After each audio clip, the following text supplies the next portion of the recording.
Assalamualaikum warahmatullahi wabarakatuh. Alhamdulillahi nahmaduhu wa nasta'inuhu wa nastaghfiruhu wa na'udzu billahi min syururi anfusina wa min sayyiati a'malina may yahdihillahu fala mudhillalah. Asyhadu an la ilaha illallah wahdahu la syarikalah la nabiyya ba'dah.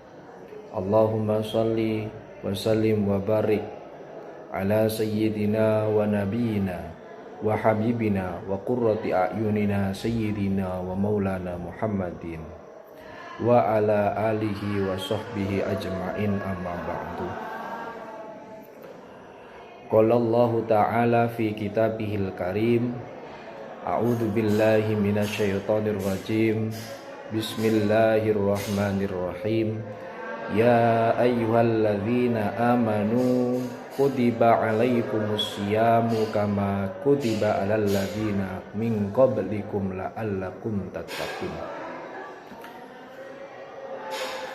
Hadirin jamaah Ramadan yang dirahmati oleh Allah Subhanahu wa taala.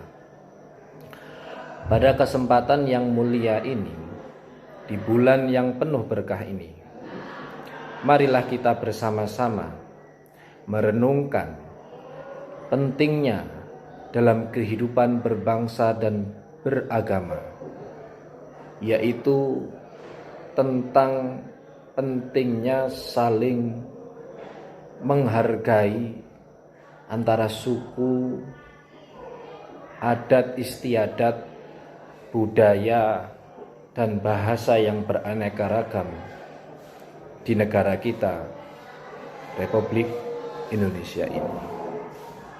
Maka dalam kesempatan ini izinkan Al-Fakir menjelaskan sekelumit tentang tema Islam dan keberagaman suku di Indonesia.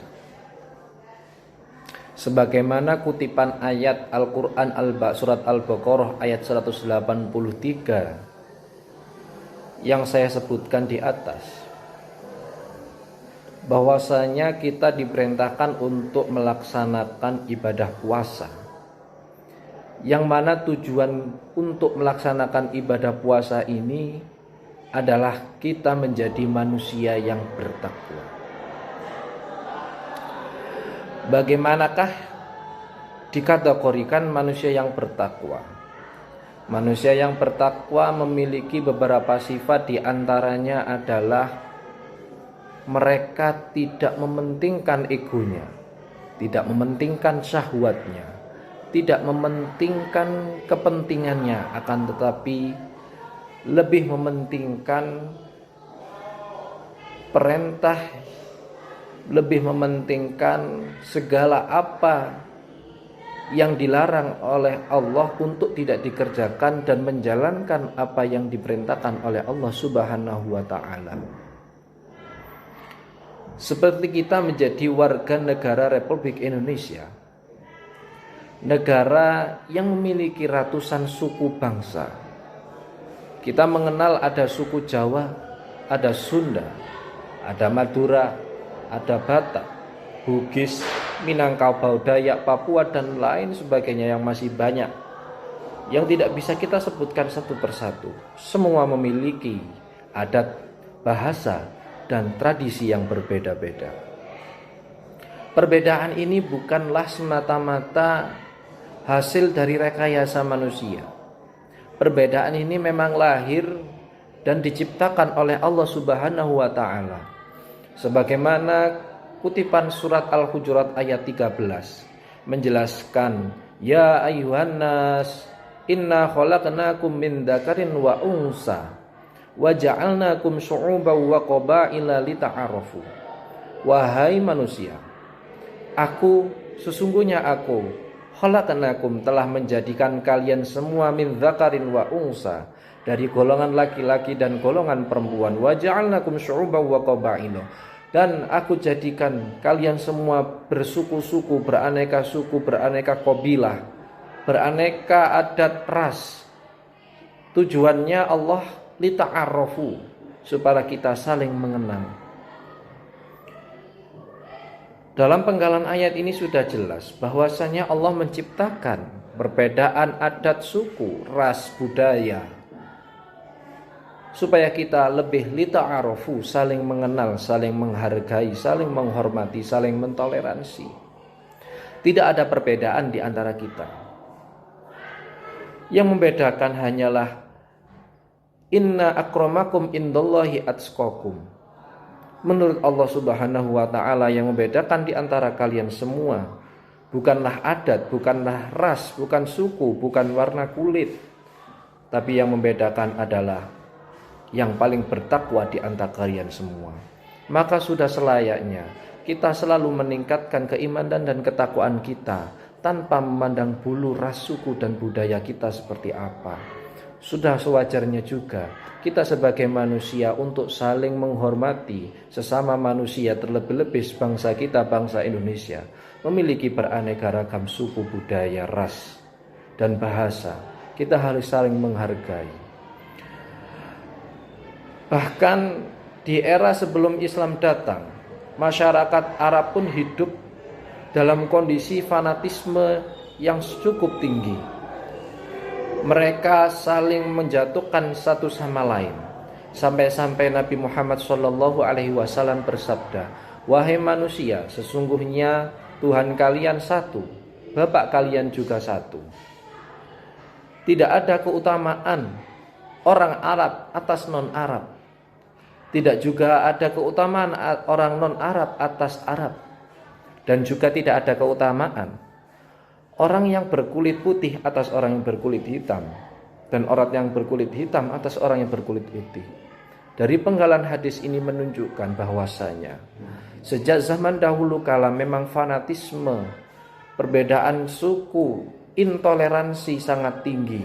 Akan tetapi dengan hadirnya agama Islam oleh Nabi Muhammad Sallallahu Alaihi Wasallam disatukan, karena yang membedakan antara kita hanya ketakwaan kita kepada Allah Subhanahu wa Ta'ala. Dalam sebuah surat lain, dalam surat Ar-Rum ayat 22 juga dijelaskan, wa min ayatihi khalqus samawati wal ard wa ikhtilafu alsinatikum wa alwanikum. Cukup jelas dijelaskan bahwasanya dari salah satu kebesaran tanda-tanda kekuasaan Allah Subhanahu wa Ta'ala adalah Allah menciptakan langit dan bumi. Dan Allah juga menciptakan perbedaan alsinatikum, bahasa, wa alwanikum, warna kulit di antara kalian semua. Yang mana semua itu adalah tanda kekuasaan Allah Subhanahu wa Ta'ala. Sudah selayaknya kita untuk selalu melakukan toleransi dalam segala hal. Maka Al-Fakir menyimpulkan ada 3 langkah yang harus dilakukan oleh umat muslim untuk menjaga ketakwaan kita kepada Allah Subhanahu wa Ta'ala. Yang pertama yaitu alangkah baiknya kita menjaga lisan dari merendahkan suku lain, ras lain, warna kulit. Janganlah kita menjadi orang yang suka menyebar kedengkian terhadap orang lain, mengejek suku lain, mengejek bahasa suku lain, ras, adat istiadat. Yang kedua, marilah kita menghormati adat selama tidak bertentangan dengan syariat. Jangan kita menghina adat, jangan kita membandingkan adat satu dengan adat yang lain, karena mawa desa mawa coro. Dalam bahasa Jawa ada istilah mawa desa mawa coro. Apa itu? Berbeda desa juga berbeda adat dan tata cara dalam mengelola kehidupan dan bernegara. Yang ketiga, sudah selayaknya kita menjadi warga negara Indonesia yang baik untuk saling menguatkan persatuan bangsa negara. Jangan kita dipecah belah dengan informasi-informasi hoaks. Jangan kita dipecah belah dengan perbedaan suku dan bangsa. Sudah selayaknya perbedaan menjadi sebuah tonggak sejarah. Perbedaan menjadi sebuah jimat yang bisa mengalahkan negara-negara lain. Maka para founder negara kita, founder father negara kita memilih Bhinneka Tunggal Ika bukanlah sebuah kesalahan. Mereka memiliki pemikiran yang visioner. Mereka menggunakan Bhinneka Tunggal Ika agar kita bersatu selama-lamanya untuk menjadi negara yang maju dan sejahtera. Mari kita jadikan Ramadan tahun ini sebagai momentum memperbaiki diri dan mempererat persaudaraan. Jangan biarkan perbedaan suku memecah belah kita. Semoga Allah menjadikan kita hamba-hamba yang bertakwa, yang mampu menjaga persatuan, menghormati perbedaan, dan menebarkan rahmat di tengah masyarakat yang majemuk ini. Semoga Ramadan ini benar-benar membersihkan hati kita dari kesombongan dan fanatisme sempit, serta menggantinya dengan cinta persaudaraan dan ketakwaan.